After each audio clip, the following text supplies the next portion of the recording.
Assalamualaikum warahmatullahi wabarakatuh. Selamat siang Bapak Ibu.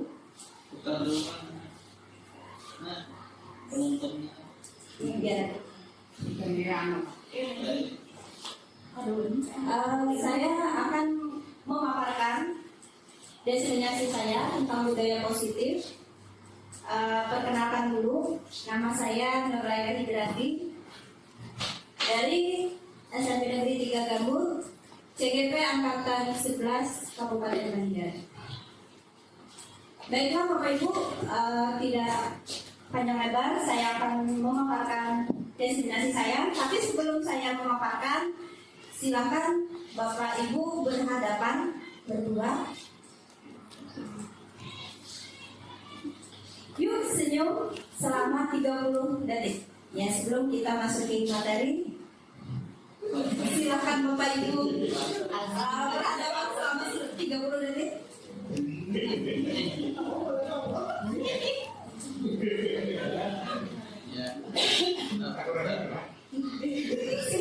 Senyum saja.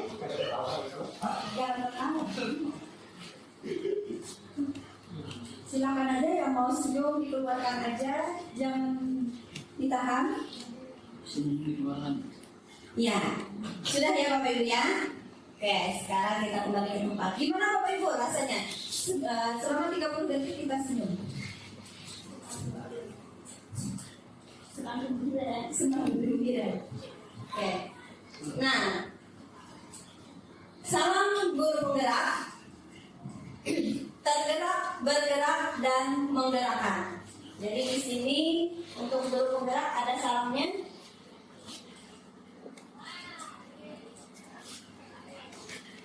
Nah, kita masuki acara yang berikutnya, yaitu sebelum memasuki pemaparan, di sini ada kesepakatan forum diseminasi. Ini kalau di forum Bapak Ibu ya. Kalau di kelas silakan Bapak Ibu ikuti dengan kelas dulu sebelum Bapak Ibu mengajar.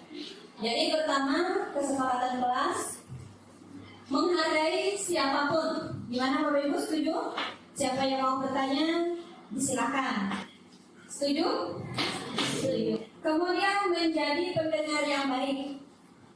Yang ketiga, berpakaian rapi dan sopan. Keempat, izin jika ingin keluar. Dan kelima, boleh makan dan minum tapi dengan tenang. Jangan. Setuju. Ya, bagaimana Bapak Ibu, setuju dengan kesepakatan ini? Setuju ya? Oke, kalau setuju kita masuki ke tahapan berikutnya, yaitu tentang disiplin positif. Seorang guru harus memiliki kemampuan dalam mewujudkan budaya positif di sekolah. Budaya positif tersebut dapat dijalankan dengan menerapkan konsep-konsep inti. Jadi apa itu budaya positif? Intinya adalah disiplin positif, motivasi perilaku manusia, keyakinan kelas atau keyakinan sekolah. Ada yang keempat yaitu kebutuhan dasar manusia. Yang kelima posisi kontrol restitusi. Dan yang keenam adalah segitiga restitusi. Sebelum memasukinya, ada yang tahu disiplin positif? Pernahkah pian-pian mendengar apa itu disiplin positif? Ya Ibu, silakan.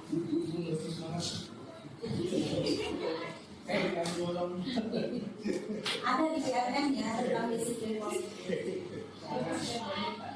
Nah, disiplin positif adalah merupakan suatu cara penerapan disiplin yang mengajarkan anak bertanggung jawab dan menumbuhkan kesadaran diri berdasarkan nilai-nilai kebajikan. Jadi itu namanya disiplin positif. Cara penerapan disiplinnya kayak apa? Jadi kita lihat anak-anak itu disiplinnya kayak apa. Nah, yang berikutnya, disiplin positif lebih ke arah pada disiplin diri yang dapat mengontrol diri dalam melakukan segala tindakan. Jadi nanti akhirnya kalau dia mau berbuat sesuatu, dia mikir dulu, oh ini baik kah kada? Oh ini baik, oh ini kada. Jadi dia tahu dengan sendirinya. Disiplin diri dapat membuat murid memahami dan menyadari berdasarkan motivasi internal, bukan akibat paksaan, pujian ataupun hukuman. Jadi begitu ya, dia sendiri dengan sendirinya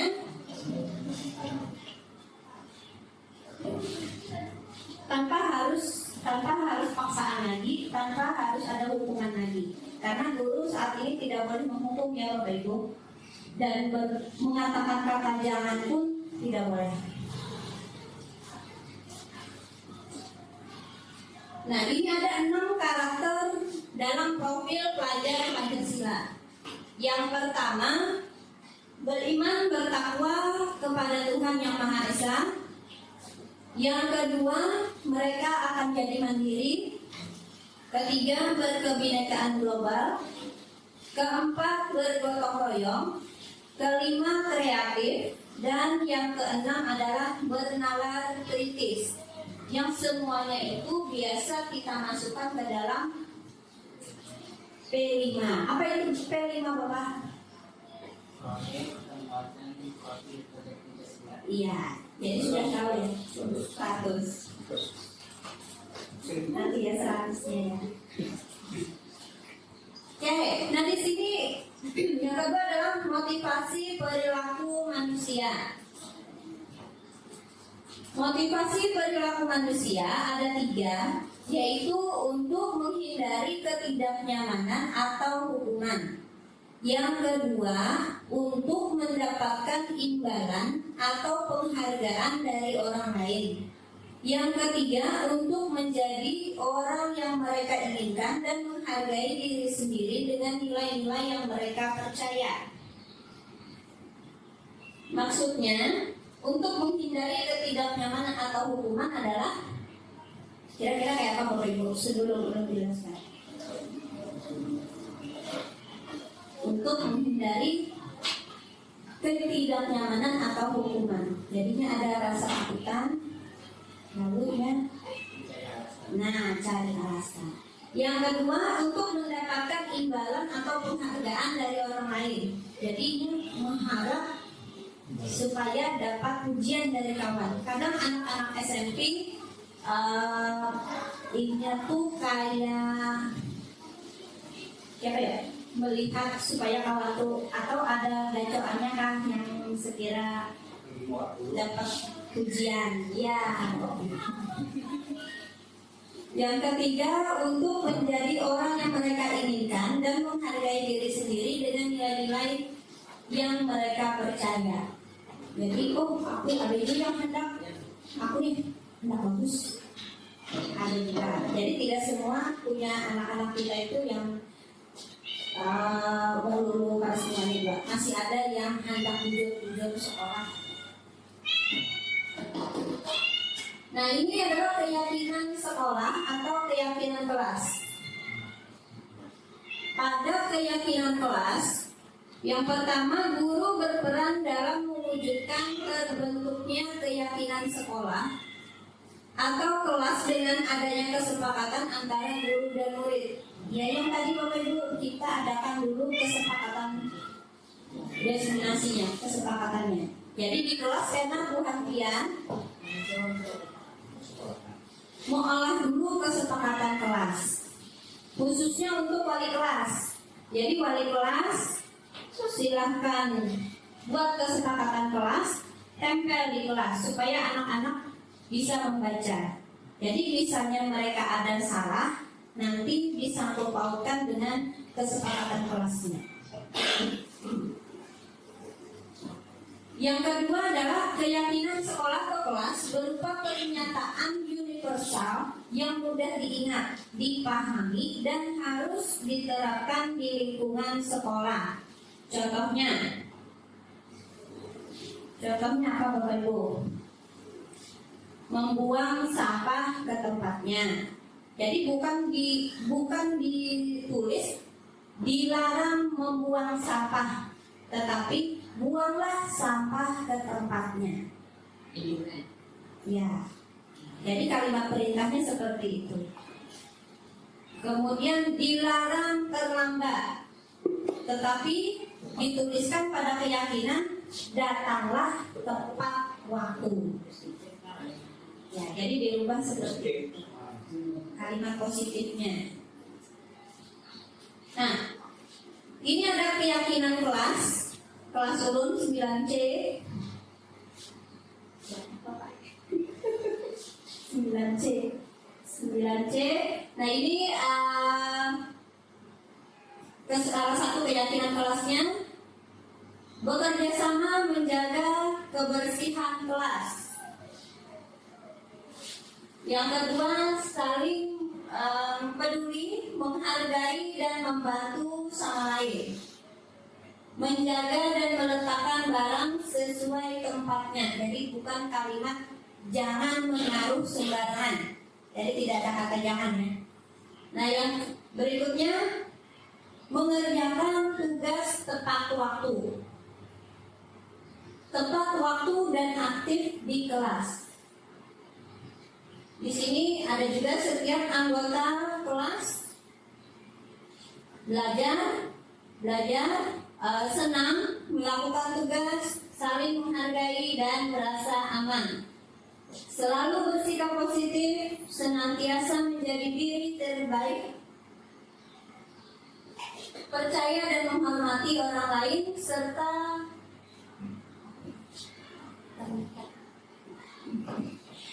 menghormati semua orang dan barang milik orang lain. Terus untuk hormatnya, kami meyakini bahwa sangat penting untuk menghormati semua orang dan barang milik orang lain. Sedangkan bekerjanya,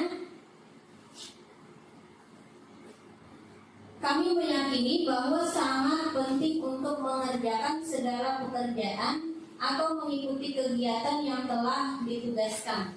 Jadi ini keyakinan kelasnya ditempel. Boleh aja di kertas pakai sticky note. Gitu. Yang ini kemarin pakai sticky note, tapi karena pembuatannya di kantor pakai kata gitu. Nah, kebutuhan dasar manusia.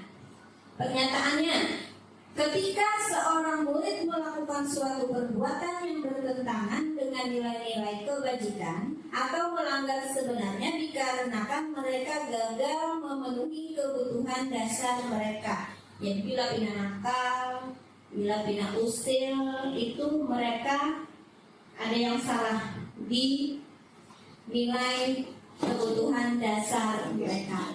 Pasti ada sesuatu apanya gitu.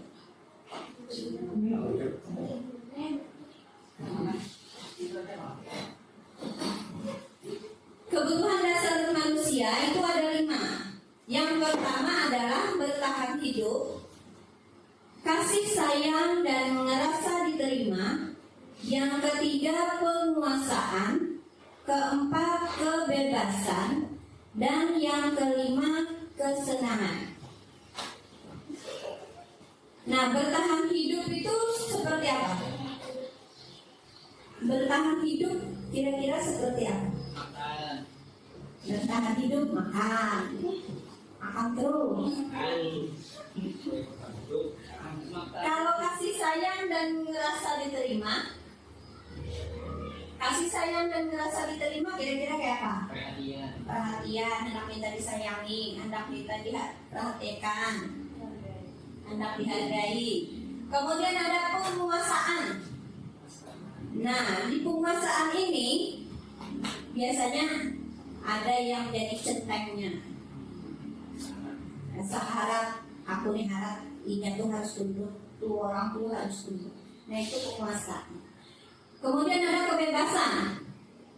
Kebebasan artinya bebas. Aku hendak belajar di luar, aku hendak belajarnya sambil bermusik.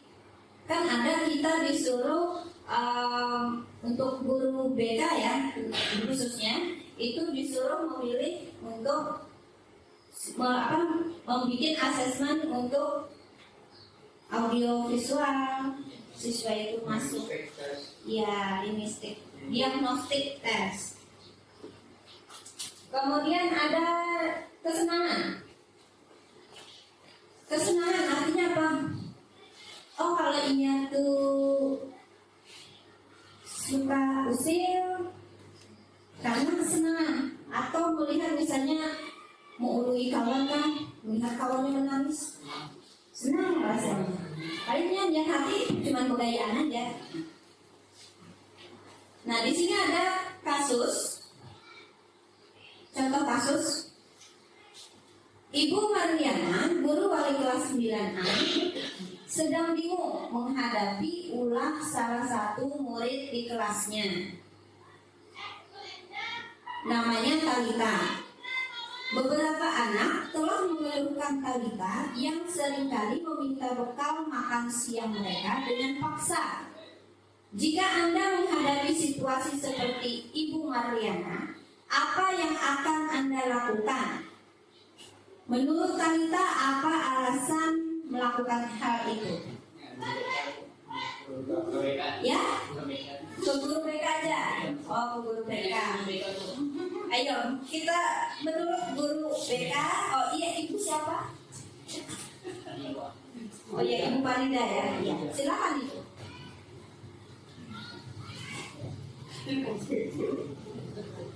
Ya, ya.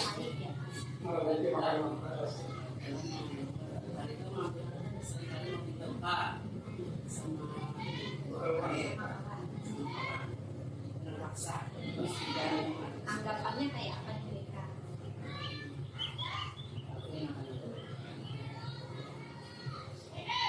Ada dia guru BK akan memberi nasihat ke Talita. Nanti besok bawa bekal sendiri, jangan minta punya teman. Ya begitu ya Bu ya. Jadi disarankan untuk membawa juga, ya, membawa juga. Oke. Di sini ada beberapa alasan Talita, ya. Alasan Talita. Karena di sini tidak ada yang salah. Kita tidak boleh menyalahkan siapapun. Dalam kurikulum Merdeka, dalam P5 itu tidak ada yang salah. Tergantung dari alasan apa.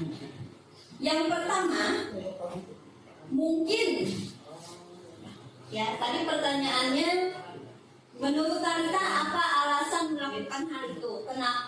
Kenapa Talita minta bekal makan siang lawan kekawanan?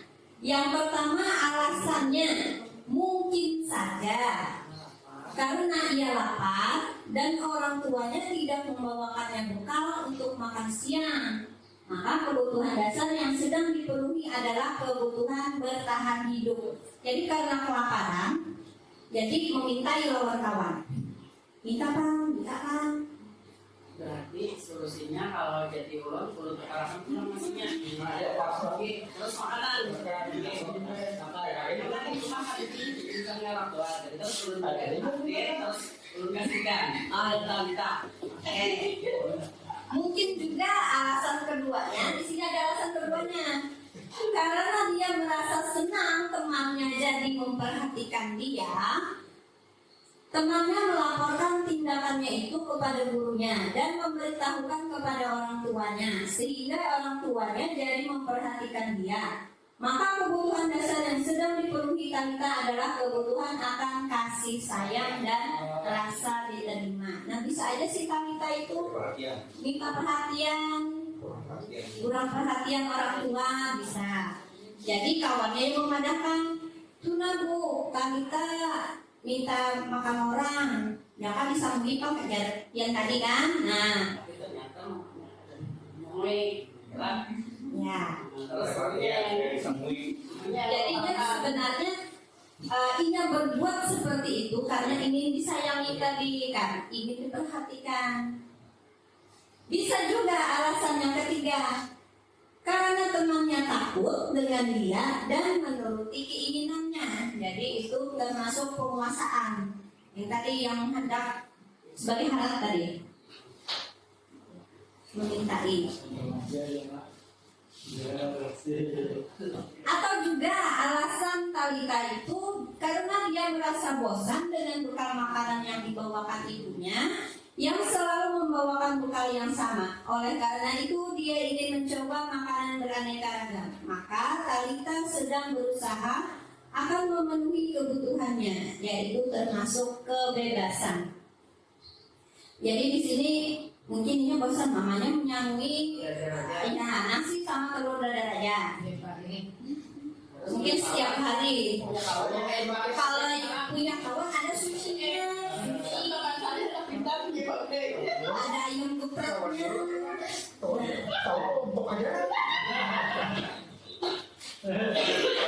Nah iya, jadi karena melihat punya kawan yang bermacam-macam, saban hari bermacam-macam, jadi dia bosan. Mamaku ini menyanyiku ini harus lain aku kawan lagi. Nah mending aku memintain punya kawan. Nah bisa aja karena itu. Atau mungkin alasannya kelima, karena ia melakukannya karena iseng dan ia menikmati ekspresi wajah teman-temannya yang kesal karena diambil makanannya, dan menurut dia ekspresi teman-temannya itu lucu. Maka berarti Talita sedang berusaha akan memenuhi kebutuhannya, yaitu kesenangannya. Tadi melihat punya kawan diambil, kan biasanya kekanak-kanak berteriak ibu atau ya. Tapi kan ada melihat raut wajahnya yang kesal. Nah, jadi si Talita itu lucu melihatnya, karena senang aja melihat wajah orang tuh, nah, lucu-lucu gitu. Nah, bagaimana posisi kontrol restitusi? Apa itu posisi kontrol restitusi? Ada yang pernah mendengarkah? Pernahkah mendengar? Pak Jai pernah mendengar? Ya, silakan Pak Jai.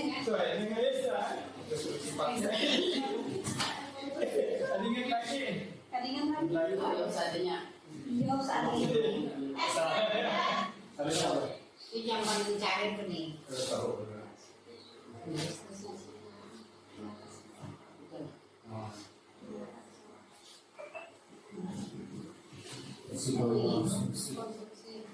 Cara mengatasi masalah cara mengatasi masalah. Ya, cara mengatasi masalah anak. Cara mengatasi masalah anak itu bukan kita yang mengatasi ya Bapak Ibu. Bukan kita yang mengatasi, tapi anak sendiri yang memutuskan bagaimana caranya. Kita cuma menyampaikan positifnya saja, sedangkan menyimpulkan itu anak. Nanti ada saya beri contohnya. Nah, posisi kontrol restitusi itu ada 5.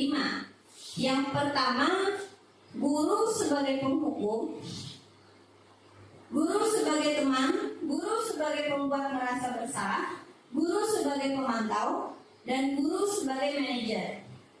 Yang pertama, guru sebagai penghukum. Maksudnya apa? Ini biasanya kalau kita anak berbuat salah langsung dikat. Oh, kamu tuh salah.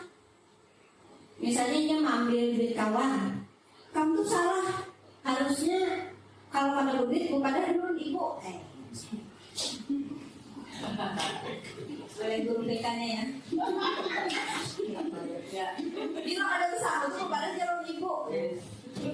Itu sebagai penghukum, langsung menyalahkan anak tanpa mendengarkan alasan anak kenapa. Jadi kita harus mendengarkan dulu alasan anak.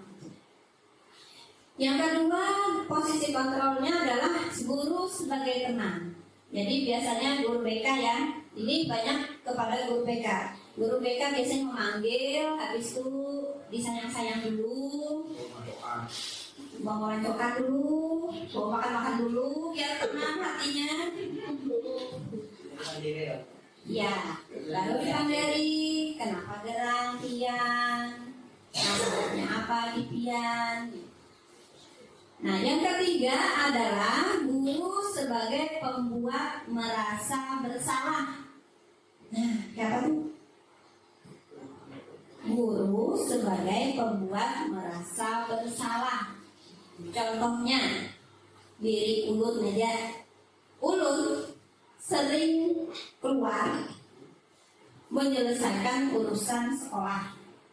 Tetapi ada suatu kewajiban yang harus Ulun selesaikan, Ngajar di kelas. yaitu mengajar di kelas. Nah, selama saya mengerjakan kegiatan di luar, pasti ada rasa bersalah kepada siswa. Kenapa? Karena meninggalkan jam yang harus diselesaikan. Tapi tidak bisa kita selesaikan karena ada urusan yang lebih penting lagi. Nah, itu guru sebagai pembuat merasa bersalah. Kemudian yang keempat, guru sebagai pemantau. Ini maksudnya kadang kita melihat situasi di luar. Oh, si anak itu kayak itu. Oh, ini lagi budayaan. Atau karena ada siswa yang teriak-teriak minta tolong, langsung kita lihat. Nah, itu sebagai guru sebagai pemantau. Yang kelima adalah guru sebagai manajer. Yang namanya manajer berarti bosnya. Jangan lupa Bu, bosnya. Guru sebagai manajer. Maksudnya apa tuh? Guru yang menangani semuanya. Jadi tidak hanya guru BK, tetapi yang namanya guru itu sebagai manajer. Jadi misalnya ada masalah, tidak harus ke guru BK, tetapi kita dulu yang mengatasinya. Guru yang melihat dulu yang mengatasi. Kalau tidak bisa, baru ke wali kelas. Kalau tidak bisa juga wali kelas menangani, baru ke guru BK. Guru BK tidak bisa menangani, langsung ke kepala sekolah. Kepala sekolah kada bisa lagi pengawas. Jadi masih ada tingkatannya. Tidak harus guru BK.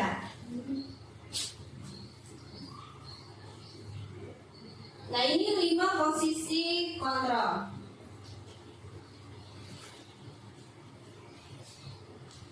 Guru berbuat. Jika guru berbuat sesuatu, nah, identitas gagalnya menghindari hukuman. Jadi sebagai posisi kontrolnya sebagai penghukum, yaitu menghardik, menunjuk-nunjuk, menyakiti, menyindir. Kemudian sebagai pembuat rasa bersalah, berceramah dan mengatakan seharusnya kamu begini. Atau ibu kecewa dengan kamu. Biasanya kita seperti itu ya. Nah, ini pembuat rasa bersalah, jadinya rasa sama.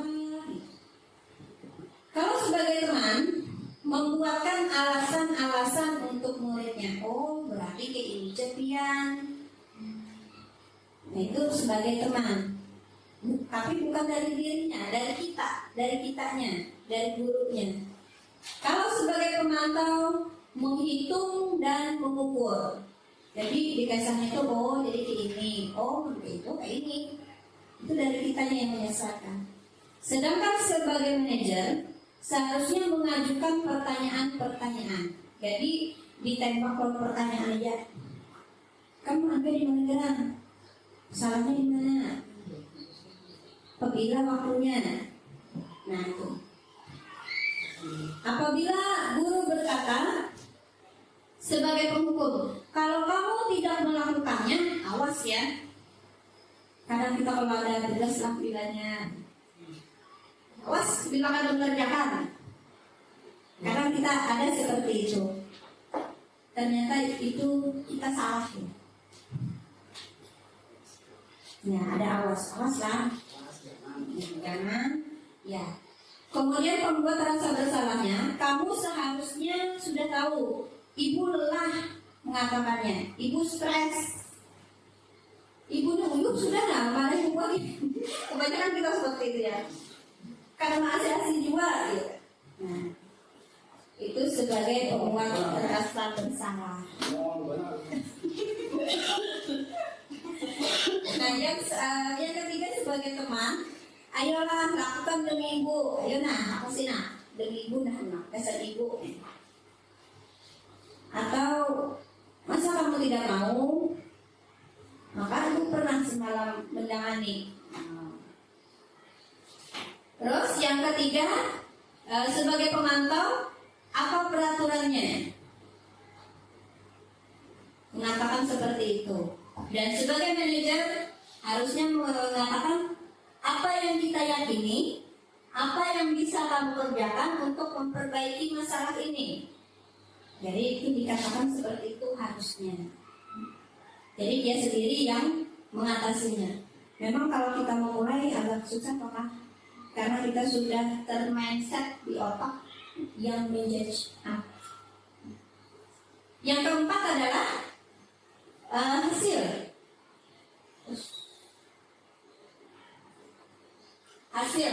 Hasilnya, jika sebagai penghukum tadi yang menghadik, terus tuh mengatakan awas, nah itu dia akan memberontak dan menyalahkan orang lain.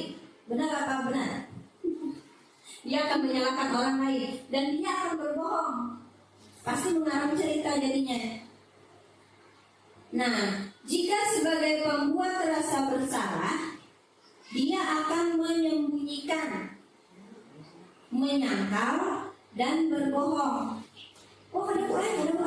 Udah mana gue? Padahal jelas-jelas dia pelakunya. Nah, sebagai teman, dia akan ketergantungan. Jadi, misalnya dia dianggap sebagai teman, dia akan selalu bergantung, aku lawan ibu aja, aku lawan bapak aja, bapak ini mau enggak, ini. Ya. Terus kalau sebagai pemantau, menyesuaikan diri bila diawasi. Jadi misalnya kita keluar, ada ibu, ada bapak, bujur-bujur. Jadi sikapnya lain. Terus yang kelima, jika dia sebagai manajer, maka dia akan menguatkan pribadi. Jadi dia akan membawa sikapnya kayak apa, jujur, dan sebagainya. Kaitan dengan dunia berkualitas, sebagai penghukum, murid meletakkan guru di luar dunia berkualitas. Nah, jadi ini menganggap murid itu menganggap guru cuek aja. Kalau dia sebagai penghukum tadi, yang kita mengatakan awas deh kita tadi, atau menghardiknya atau menyambatinya. Jadinya di luar melihat, ibu-ibuan itu, ibunya kan. Jadi ada cap untuk kita. Ya, karena ada sesuatu. Di luar akan seperti itu dia. Kemudian pembuat rasa bersalahnya, murid meletakkan guru di dalam dunia berkualitas. Jadi pembuat rasa bersalah tadi baik menghindar, ada pak break sembunyi. Nah, banyak seperti itu. Terus yang ketiga, sebagai teman, murid meletakkan guru sebagai orang yang sangat penting di dunia berkualitas. Jadi maksudnya murid itu kita di ketergantungan. Aku sama ibu ya, asiknya. Bila ada lawan itu aku enak. Nah, jadi seperti itu dia. Kalau dianggap sebagai teman, lalu dia merasa ketergantungan, hendak lawan ibu aja. Dengan guru yang lain kadang mau, yang kadang asik. Sedangkan kita di sekolah harus bisa membawa anak supaya asik semua anak, menghadapi siapa aja. Terus yang berikutnya adalah murid meletakkan guru peraturan dan hukum di dunia berkualitas. Jadi menganggap kalau sebagai pemantau itu, jadi murid dilihatnya gurunya kemana. Ibu anu tuh ke situ, ibu anu ke situ, ke sini aja. Nah, jadinya mengerti kawan guru itu seperti apa. Kalau sebagai manajer, murid meletakkan dirinya sebagai individu yang positif dalam dunia berkualitas. Jadi kalau sebagai manajer, siswa itu nantinya akan melihat guru itu, kalau melihat siapa aja ditegur, Bu, Pak, gitu. Kalau dia sebagai manajernya, jadi kada takutan melihat pun kada takutan, dia kada bakalan membuat rasa bersalahnya kada, misalnya melakukan sesuatu, dia kadang merasa bersalah. Kemudian si murid berkata, kalau sebagai penghukum tadi, maka dia akan berkata, biarkan aja, nanti juga marah-marah lagi. Jadi besok-besok yang digawinya kayak pulang, karena esok masuk kelas, apa salahnya gue main pulang kelas dulu. Kalau sebagai pembuat rasa bersalah, jar murid, maafkan saya, maafkan ulun minta maaf, tapi itu dengan paksa tadi sebagai pembuat rasa bersalah.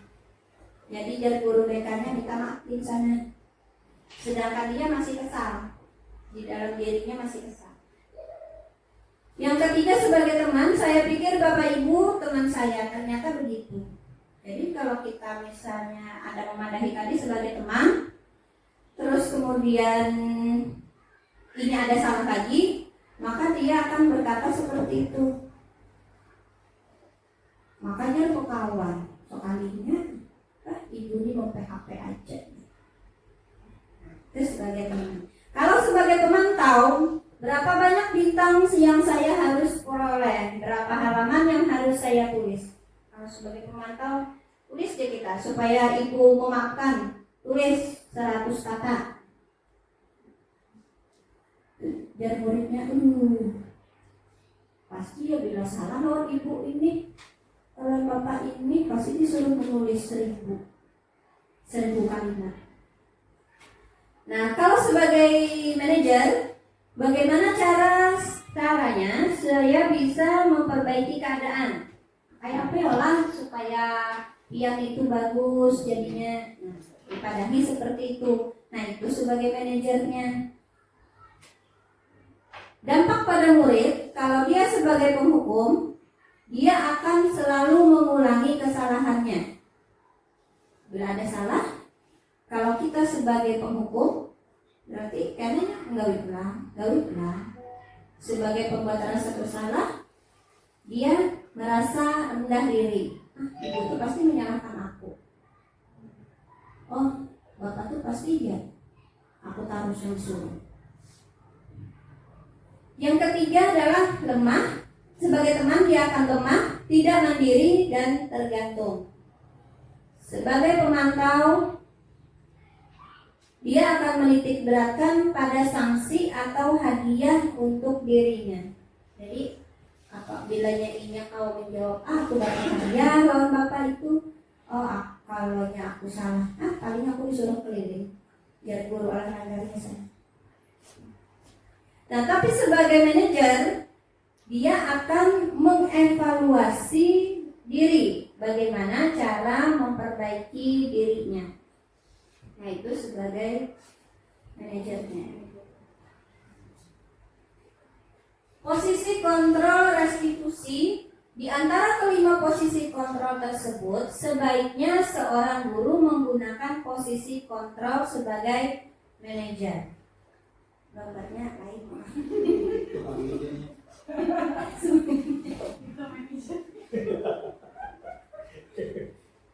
Jadi sebagai manajer ya Bapak Ibu ya, manajer itu yang di sini, dia akan mengajukan pertanyaan, kemudian ditanya lagi apa yang kita yakini, apa yang bisa kamu kerjakan untuk memperbaiki masalah ini.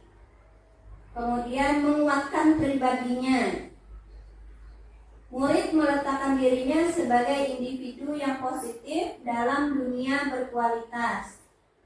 Kemudian bagaimana caranya saya bisa memperbaiki keadaan. Mengevaluasi diri, bagaimana cara memperbaiki diri. Jadi berpikirnya seperti itu. Nah, sebagai manajer, guru dapat berbuat sesuatu bersama murid, mempersilahkan murid bertanggung jawab dan mendukung murid agar dapat menemukan solusinya sendiri. Jadi bukan kita yang mengatasi, selama ini kita yang mengatasinya. Tetapi itu harus dirubah mindset kita, karena pendidikan itu sesuai dengan zamannya. Zaman sekarang tidak bisa lagi kita yang menyimpulkan, tetapi dia yang harus menyimpulkan.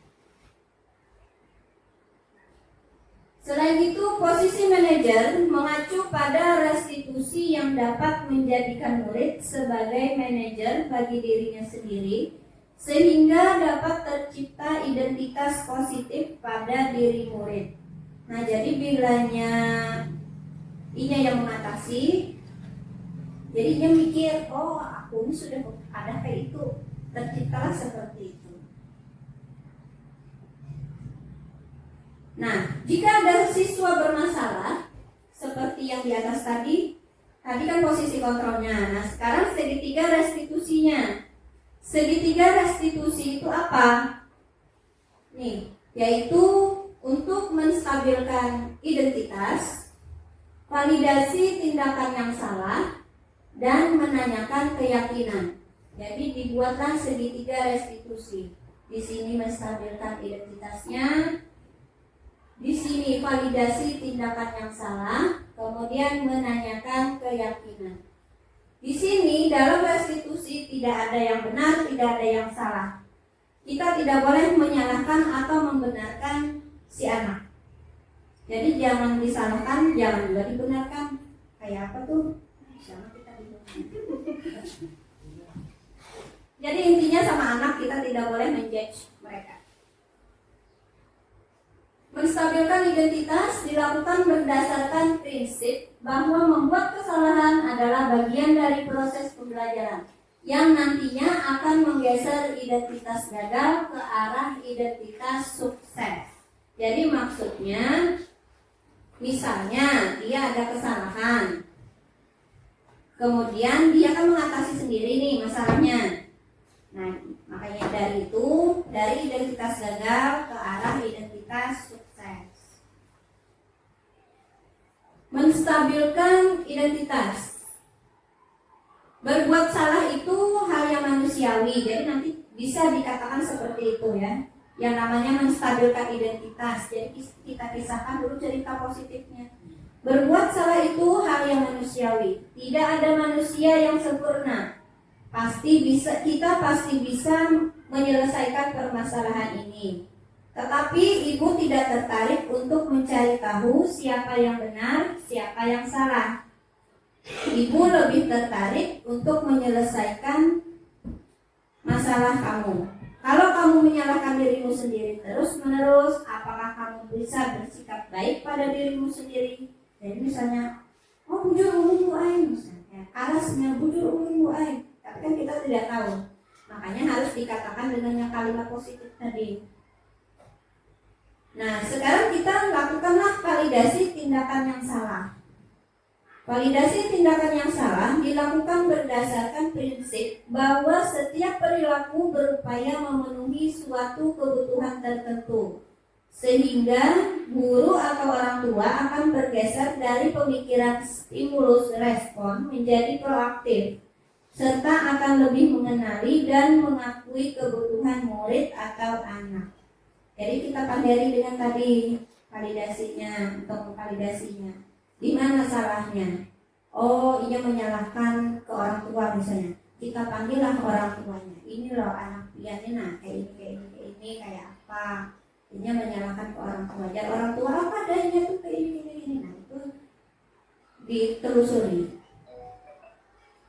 Sehingga dia nantinya akan tahu mengenali apa kebutuhan apa yang dia rasakan saat ini pada saat membuat kesalahan itu. Nah, nanti kalimatnya seperti ini. Contohnya, kamu pasti punya alasan mengapa kamu melakukannya. Akuni dulu alasannya. Kenapa jadinya nakal?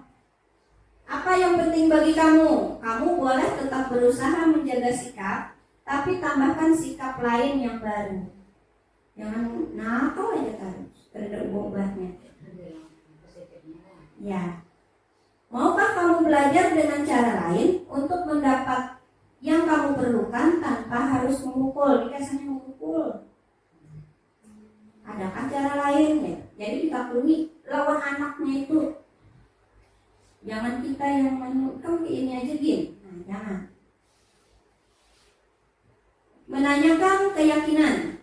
Menanyakan keyakinan dilakukan dengan memberi pertanyaan-pertanyaan bermakna kepada murid atau anak untuk memunculkan motivasi secara intrinsik sehingga mampu mengaitkan keyakinannya dengan tindakan yang salah. Jadi tanyakan keyakinannya kayak apa.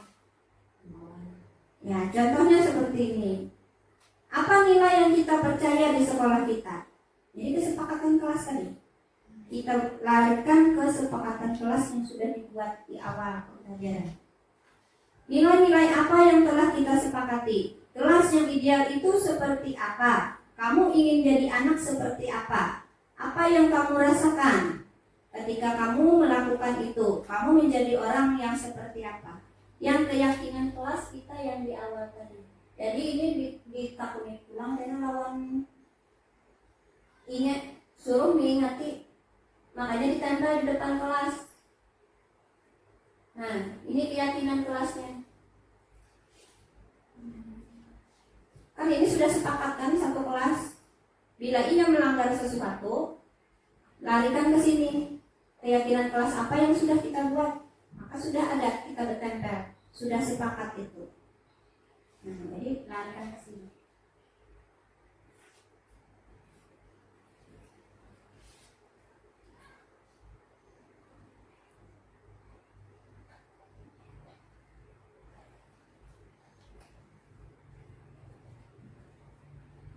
Nah, kemudian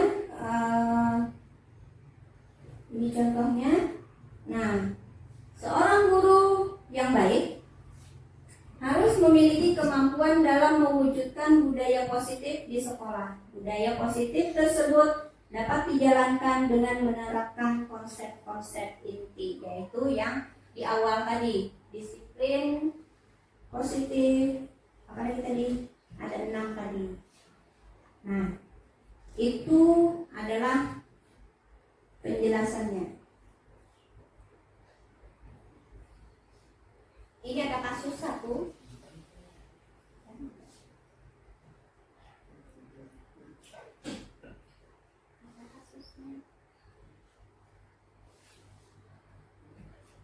Contohnya aja lah.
Ini contohnya dia berangkat ke sekolah.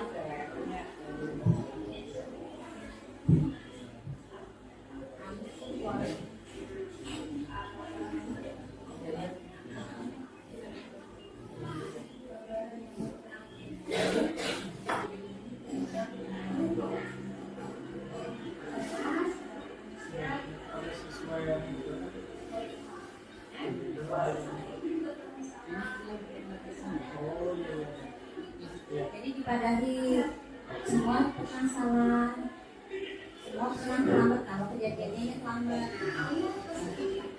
Jadi semua Jadi kan itu untuk menguatkan dirinya.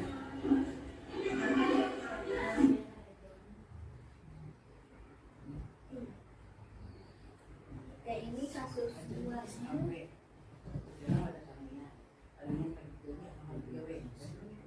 Kasus duanya dia nyampe. Tadi kan kita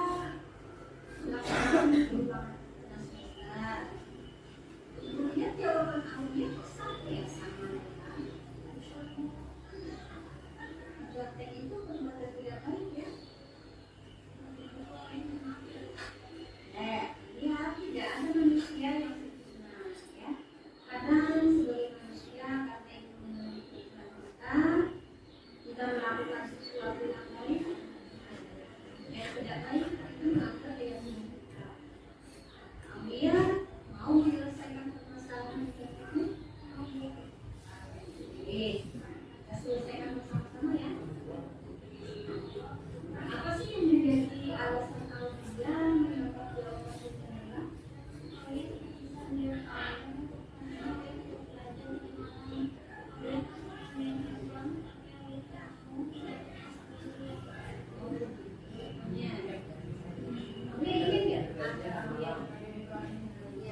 karena main HP jadi yang belajar padahal ulangan kalau dijawab akhirnya dia nyampe kelas sebelah ada cuman ketahuan gurunya nyampe nilai sama ya nilai sama pas lihat jawabannya sama titik komanya sama. Nah sekarang kira-kira apa sih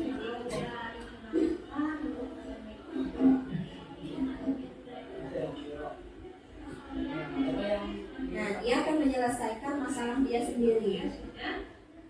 Jadi kalau katanya dia tidak akan main HP sampai larut malam lagi, itu sudah janjinya. Kira-kira akan dia akan mengulangi atau mulai apa yang kalian lakukan ini ya.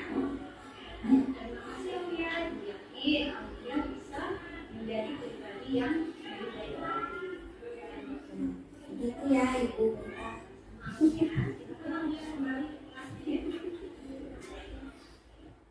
Nah seperti itu. Dan ini tidak harus berguru BK ya, kita bisa menyelesaikan sendiri guru mata pelajaran dulu. Ya, terkecuali tadi kalau bermasalah sudah tidak bisa, baru dinaikkan ke wali kelas, naikkan lagi ke BK, naikkan lagi ke kepala sekolah, dan terakhir adalah pengawas. Jika pengawas juga tidak sanggup, maka akan diserahkan ke dinas pendidikan. Dinas pendidikan tidak bisa lagi, maka dikembalikan ke orang tua. Jadi panjang ceritanya. Kalau kayak dulu lah. Kayak dulu kalau ada bermasalah BK yang turun. Dulu kita mampir. Atau abihin langsung. Kalau mau dipindah lagi ya. Nah itu kada boleh lagi karena itu akan menyangkut HAM. Jadi kemarin kami ada juga sosialisasi dari Kemenkumham yang menyatakan kita memotong rambut pun itu bisa kena HAM. Supaya tidak kena HAM tadi, maka diadakanlah kesepakatan sekolah. Ya, jadi kata mereka itu kita bikin kesepakatan sekolah. Setelah terjadi kesepakatan, minta tanda tangan orang tua di atas materai dan ditanggali. Jadi misalnya anak itu rambut panjang, kita putal, itu ada masalah lagi karena sudah kesepakatan sekolah dan ditandatangani orang tuanya. Jadi misalnya orang tuanya menuntut, ini kenapa jadi diputal anak lu nih? Kan sudah ada kesepakatan. Ini tanda tangan pian, tanda tangan tanggal sekian, jadi guru aman. Itu salah satu cara untuk guru lebih aman. Karena saat ini kita bergerak sedikit, menegur sedikit, biar anak salah, lalu orang tuanya mendukung. Ya, jadi di SMP 3 itu dilakukanlah seperti itu karena sekolahnya di pinggir jalan, terus banyak hal-hal yang di sini mungkin tidak ada, di sana ada.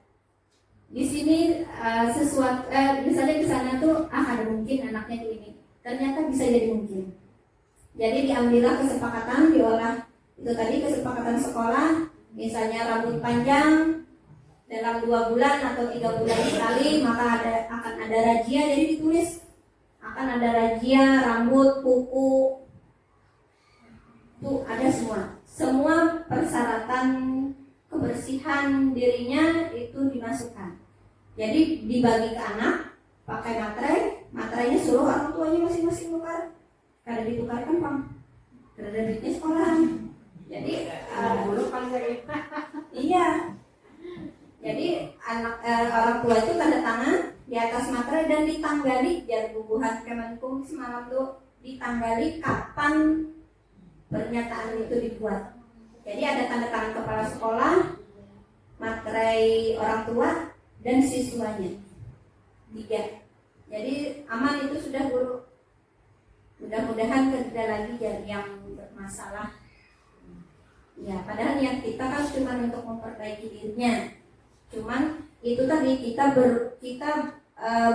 berwujud kepada kata filosofi Ki Hajar Dewantara, yaitu murid itu sebagai kodrat alam ya. Pendidikan itu sebagai kodrat alam. Jadi pendidikan harus berpihak pada murid dengan sesuai dengan zamannya. Nah, kalau zaman menagur-nagur itu kita ada zamannya lagi. Kanak-kanak ini beda dari yang dulu. Nah, jadi harus mengetahui. Kalau lewat hukum kita juga jalur hukum. Jalur hukumnya dengan yang seperti tadi. Ya, sampai di sini ada yang dipertanyakan dulu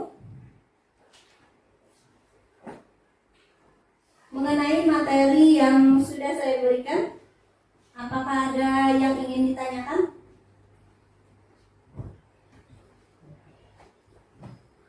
Silakan yang ingin bertanya. Pak Zai. Siapa cara membuatnya ya? Cara membuat apa? Cara membuat masalah.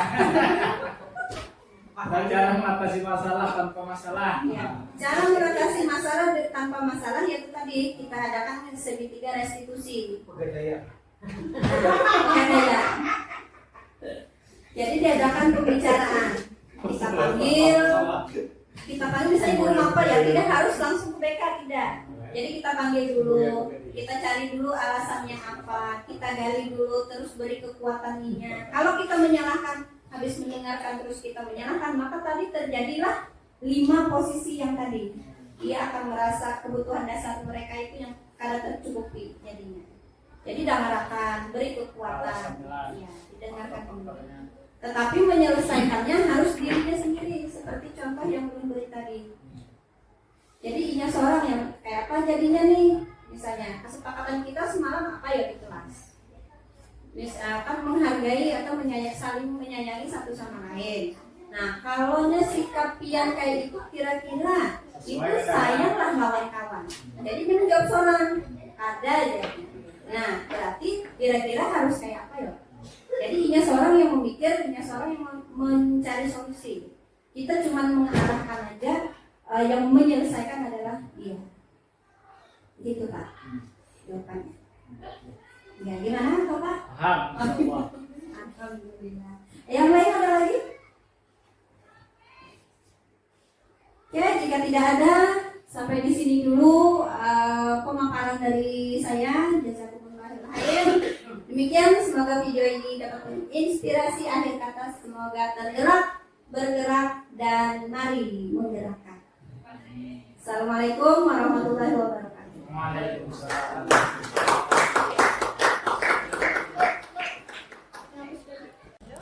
Assalamualaikum warahmatullahi wabarakatuh. Nama saya Siti Khadijah. Saya akan mencoba merefleksikan kegiatan saya hari ini. Jadi dari pemaparan yang Ibu Laila paparkan, saya memahami dan paham tentang budaya positif. Sekaligus saya juga memahami bagaimana keyakinan kelas dan juga keyakinan di sekolah. Kemudian juga bagaimana mengatasi siswa yang bermasalah, yaitu dengan cara segitiga restitusi. dan lain sebagainya. Dari pemaparan Ibu Laila yang disampaikan itu sangat jelas sekali dan saya sangat paham apa yang telah disampaikan oleh Ibu Laila. Mungkin itu saja yang dapat saya sampaikan. Terima kasih. Assalamualaikum warahmatullahi wabarakatuh.